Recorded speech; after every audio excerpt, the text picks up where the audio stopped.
Burkina Faso just did the unthinkable. They buried food in the middle of a hunger crisis. Yes, you heard right.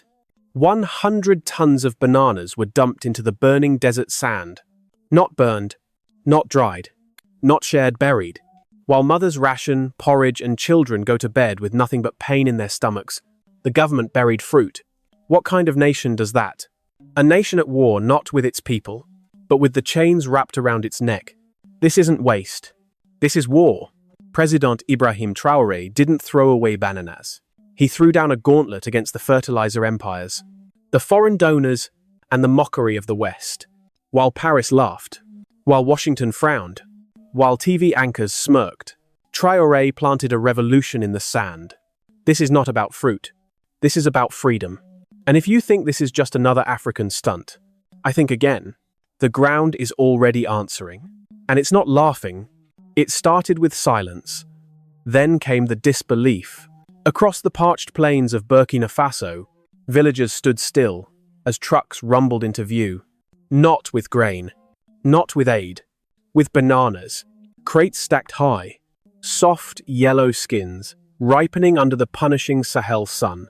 And then, in the full view of elders, children, traders, they dug, soldiers, students, farmers, all digging into the cracked soil, into the lifeless earth, into the very belly of a land that had known nothing but drought and death.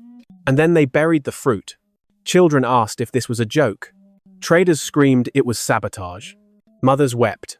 Why bury what we beg for? One woman whispered, but no one stopped the digging. From the capital of Ouagadougou to the outermost villages of Kaya and Dori, the story spread like fire. The president has ordered the fruit buried, 100 tons. The disbelief was total. The anger, visceral.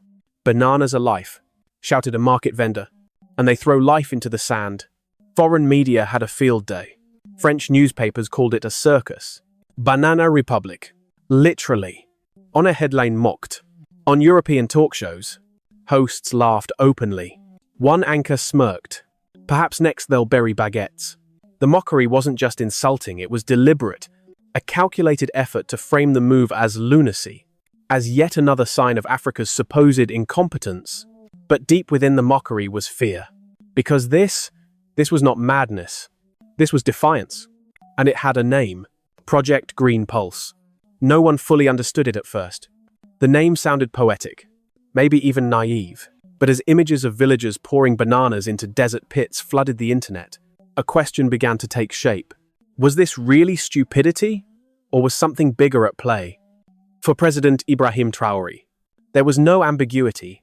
Standing before the nation, he declared that we will no longer beg for fertilizer from ships that arrive late and with chains attached.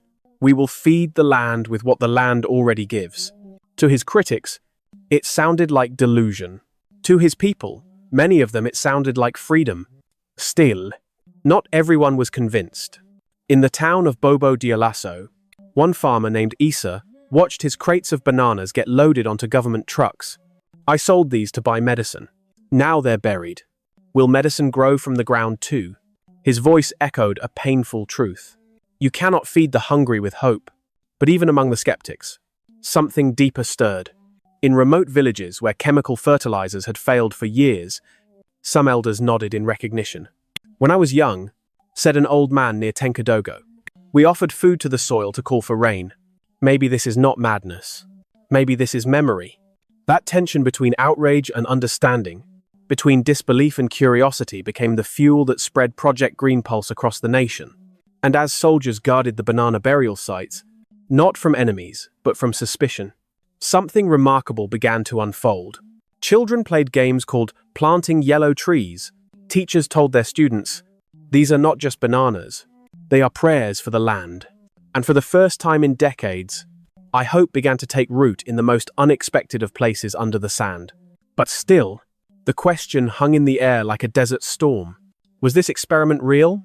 Or were they all just burying fruit and faith in the same shallow grave? The answer would come not from government press conferences or foreign news desks, but from the soil itself. The world called it madness. Burying 100 tons of bananas in the desert. In a country where hunger walks the streets, and mothers boil stones to quiet their children, But behind that headline, behind the dust and disbelief, lies one of the most audacious scientific experiments Africa has seen in decades. Let's start with what the West refuses to acknowledge. Rotting fruit is not waste. It's resurrection. A banana is not just soft flesh and sugar. It is potassium, phosphorus, magnesium, organic carbon, the exact nutrients missing from the dead soil of the Sahel. Decades of forced monoculture, climate degradation, and dependence on foreign fertilizers have left Burkina Faso's land stripped bare. Fertilizer was supposed to be the cure, but it became a new form of control. Each bag imported carried not just chemicals, but contracts, conditions, and cost. The more Africa bought, the more it bled. So when President Ibrahim Traoré ordered the burial of spoiled bananas, he wasn't burying food. He was burying dependency. Scientific studies back him up. In Brazil, banana stems were used to lower soil acidity and boost maize yields by over 40%. In India, banana compost turned dry, sandy land into thriving vegetable plots in just 2 seasons. In Cuba, after the collapse of Soviet chemical imports, farmers turned to banana waste and revived an entire sector with nothing but local biomass. These aren't isolated miracles. They're data-driven results. And Burkina Faso isn't improvising. The science team behind Project Green Pulse identified banana waste as the ideal organic catalyst, rich in phosphorus, which fuels seed germination, and magnesium, essential for photosynthesis. Even the peel feeds beneficial microbes, which restore soil structure and unlock nutrients buried beneath the sand. Here's what the initial test plots revealed. After just 3 weeks, soil pH levels began to stabilize. Microbial activity, essential for plant growth, more than tripled. In once dead plots, millet and sorghum seedlings sprouted where nothing had grown for over a decade. Let that sink in. 3 weeks, from dust to green. And yet, instead of global applause, Traoré's government was met with ridicule. Why? Because this solution wasn't patented in Paris. It wasn't imported from Berlin. It didn't arrive on a ship with an IMF invoice. It came from within, and that terrifies them. Because if Burkina Faso can turn food waste into freedom, what happens to the billion-dollar fertilizer empires? What happens to the illusion that Africa cannot feed itself? This is more than agroecology. It's rebellion. Burkina Faso is not just enriching its soil, it's redefining development. For too long, development meant obeying instructions from abroad. Plant this, import that, sign here, pay later. But bananas rot differently. They decompose, and in doing so, dismantle the lie that survival must come from outside. Across Burkina Faso, this message is spreading. Teachers are telling children that fruit feeds the soil, and the soil feeds the nation. Elders recall rituals where food was offered to the land, not wasted, but honored. And farmers, once skeptical, now walk their fields with cautious hope. Watching green shoots rise from brown earth, Western analysts call it symbolism. But symbols matter, especially when backed by results. Because for the first time in years, villages are reporting surplus instead of shortage. Because for the first time, farmers aren't waiting for foreign fertilizer. They're making their own. This is not a gimmick. It's not a photo op. It's science and it's working. And that's the real reason they're afraid. From the moment the trucks left Ouagadougou with crates of bananas, the world turned its back and smiled. Foreign media laughed. Cartoonists in Europe painted Burkina Faso as a banana republic in the most literal sense, villagers dancing around pits of fruit. Angers yogurt. Why bananas next? Will they bury mangoes too? They called it theatre, symbolism, political stunt. But this laughter was never harmless. It was dismissive. It was arrogance wrapped in headlines. Critics from Western think tanks spoke in hushed tones about sustainability, scalability, and who would pay for such a method when chemical fertilizers deliver quick fixes. They said, bananas can't feed millions. They called it an experiment bound to fail. They pointed to hunger and said the bananas being buried could instead have been sold. Inside Burkina Faso, the reactions were sharper. Market vendors shouted betrayal. Farmers worried about their mouths. Not the dirt. Mothers asked, we need bread. Will this give us bread? Teachers, elders, Children asked questions that cut deeper than any editorial. Yet, beneath the mockery, beneath the anger, something unexpected stirred, something that demanded silence before belief could root. In small test plots far from the capital, in fields the drought had cursed, green shoots cracked through the soil. Millet, sorghum, things that had not grown for years. They sprouted. The earth sighed. It was quiet at first.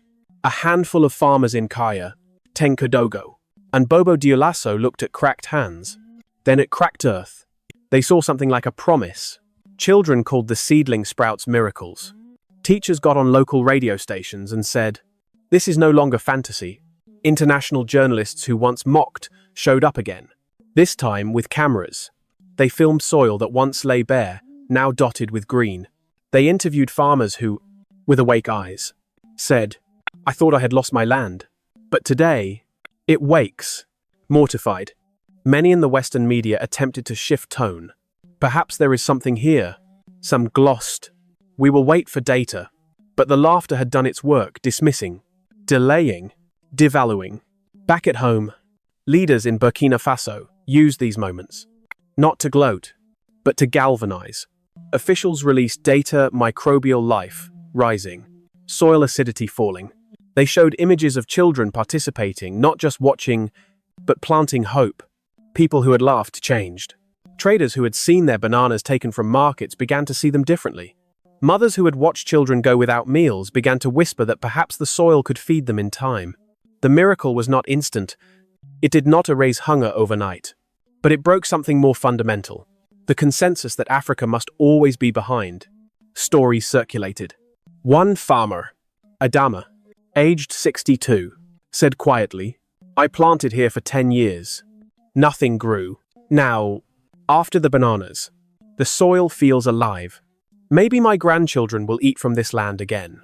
His voice trembled, but people listened. Internationally, reactions shifted. Not universal, not far enough, but some. Researchers cited Burkina Faso in reports on agroecology. Environmental NGOs noted the experiment in conferences. Agriculturists in neighboring Mali and Niger said they would visit. The mockery gave way to curiosity. Still, many remain skeptical. Some analysts warn, scale is hard. What works on test plots may fail when stretched across thousands of hectares. Logistics, labor, cost, questions of who owns the land. What happens in drought years, where bananas can be sourced without depriving people of food or income? But those warnings no longer silence the hope, because every blade of grass that grows where none grew before is an argument. Every sprout is proof. Every human who touches the newly green earth and says, "This is mine," is a victory. This is the miracle. Soil, talking back. Soil not as a commodity, but as a companion. Soil as an ally in the fight for dignity. Captain Ibrahim. Latest news isn't about foreign aid or loans. It's about seeing people shift. Seeing mothers say yes, not why. Seeing elders remembering that their ancestors knew the soil. Saying children believing the mockers can laugh, but the soil laughs last. Because when earth that was once dismissed yields life again, no amount of ridicule can bury that truth. At first, it was just a whisper green tendrils in the sand. But then came the roar. 3 weeks after the banana burial, government scientists released the first official results. Soil fertility had increased by 60%. Microbial life long considered extinct in the Sahel had tripled. Millet was sprouting. Sorghum was standing. And dust had become promise. This was not theory. This was not hope. This was the earth. Speaking back, foreign reporters returned the same ones who had laughed. They stood ankle-deep in young crops, camiras rolling, disbelief in their eyes. One muttered, "I thought this land was dead." A farmer replied, "It was sleeping. We woke it with fruit." The government invited delegations, academics, even skeptics. They showed test plots, chemical readings, photos of once barren land now hosting green. There was nothing left to mock. But just as the mockery faded, the resistance changed form. A leaked French diplomatic cable exploded across African media. The memo revealed something chilling. European fertilizer giants had begun lobbying their governments to halt aid to Burkina Faso unless Project Green Pulse was dismantled. The cable warned.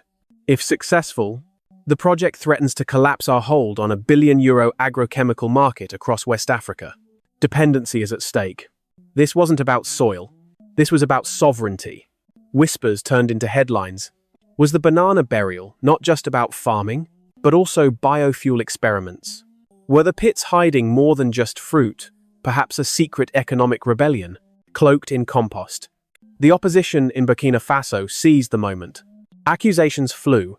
Black budgets under yellow fruit. One MP shouted. Activists demanded transparency. Foreign journalists circled like vultures. President Traoré did not flinch. In a nationally televised address, he declared, "We buried no secrets, only fruit. But even if we buried strategy, is it not our right to survive without begging?" The crowd roared, but not everyone was convinced. Some citizens, especially in cities, grew uneasy. They asked, if bananas can feed soil, can they feed our stomachs today? Are we pawns in a larger political game? Are we trading certainty for symbols? And yet, out in the rural heartlands, the mood was different. There, they didn't need a press release. They had proof underfoot. Adama, a farmer, looked over a field once barren and said, "Before, I prayed for rain. Now, I pray the soil keeps waking." Internationally, the fracture widened.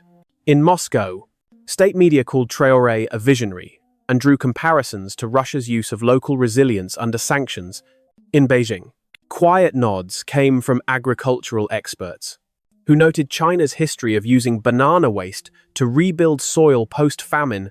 In Paris, silence. But trade whispers turned into pressure. In Washington, analysts warned that Africa might drift out of agricultural alignment, even within Africa. The ripples spread. In Mali, protesters carried bananas as symbols of self-reliance. In Niger, radio debates erupted. Can we bury mangoes and rise too? In Senegal, memes, once mocking the banana project, became viral icons of pride. And then came the phrase that swept through social media. If you believe this is what Africa needed all along, say Amen in the comments below. People said it loudly. Soil was no longer passive. It had become political. Burkina Faso wasn't just growing crops. It was growing a movement. But movements attract enemy, and fertilizer corporations were losing millions. The question no longer was, can this work? The question became, will they let it? Will Africa be allowed to experiment, to fail, to learn, to rise on its own terms? As the desert whispered life, the boardrooms thundered fear. And that fear is the surest sign that something real is growing. By mid-2025, Project Green Pulse was no longer just a government initiative. It was a people's uprising, quiet, fertile, and unstoppable. It began in the most unlikely of places, the classrooms. In dusty villages from Dori to Gawa, teachers stopped mid-lesson and pulled out bunches of bananas. Not to eat, but to explain. This is not just fruit. One teacher said, it's our future. Buried and reborn. Soon, schools held banana days. Children brought fruit from home overripe, bruised, unwanted, and walked in barefoot parades to fields, turned into test plots. They dug with spoons, with hands, with joy. They sang as they planted. In the barracks, soldiers who once trained for insurgencies now guarded rows of earth filled with soft yellow mush. Not a joke, a mission. Suleiman, a two-year-old soldier, told a radio host, "When I first carried crates of bananas into the desert, I thought it was pointless. I am trained to fight, not to farm. But then I saw the soil change. I saw children planting. I realized, this too is war. The war for independence. We bury fruit, but we are sowing freedom." His words spread like wildfire, shared across WhatsApp groups, read over village loudspeakers, etched into the hearts of young Africans. Bananas were no longer just for breakfast. They were for battle. Even those who had once doubted the traders, the vendors, the skeptics began to shift. Mariam, a 60-year-old market woman in Koudougou, once shouted against the banana seizure. This was food, she cried. How dare they bury it? But weeks later, When she walked past green fields and saw sprouts emerging from the land she'd called dead for years, she whispered, "For decades, I sold bananas for coins.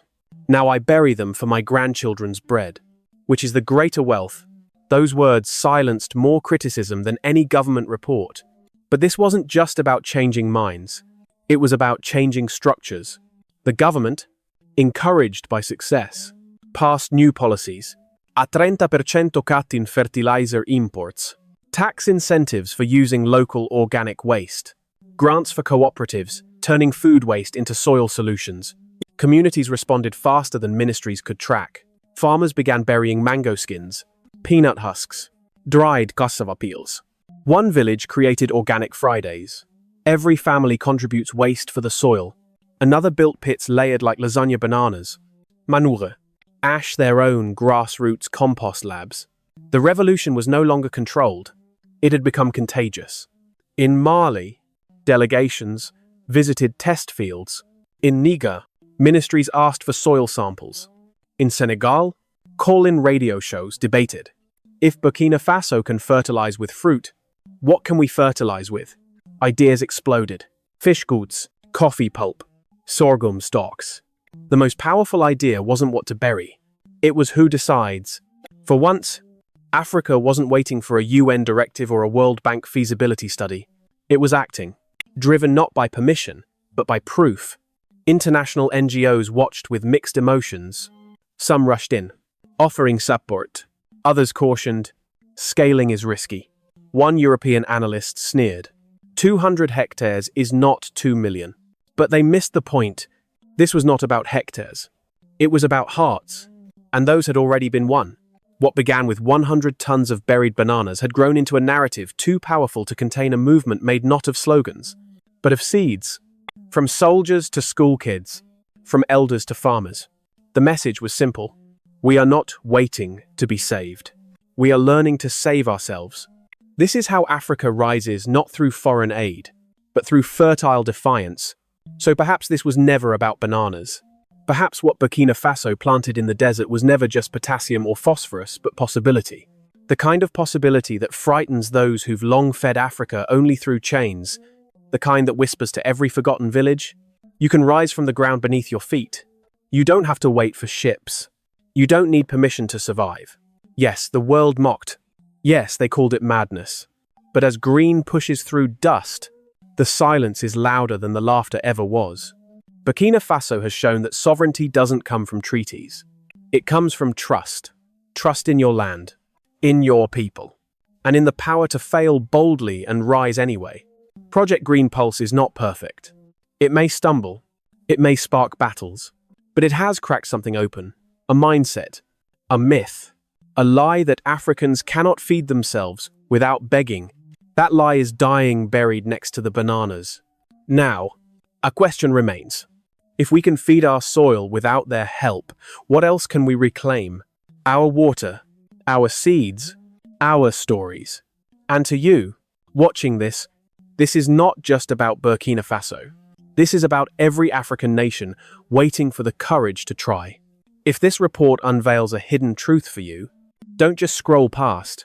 Share or comment to ensure it's not buried. Like, share, speak. Subscribe because they hid our history long enough. Let's speak our future out loud. Thanks for coming. See you in the next video for news analysis. The truth they don't want you to know.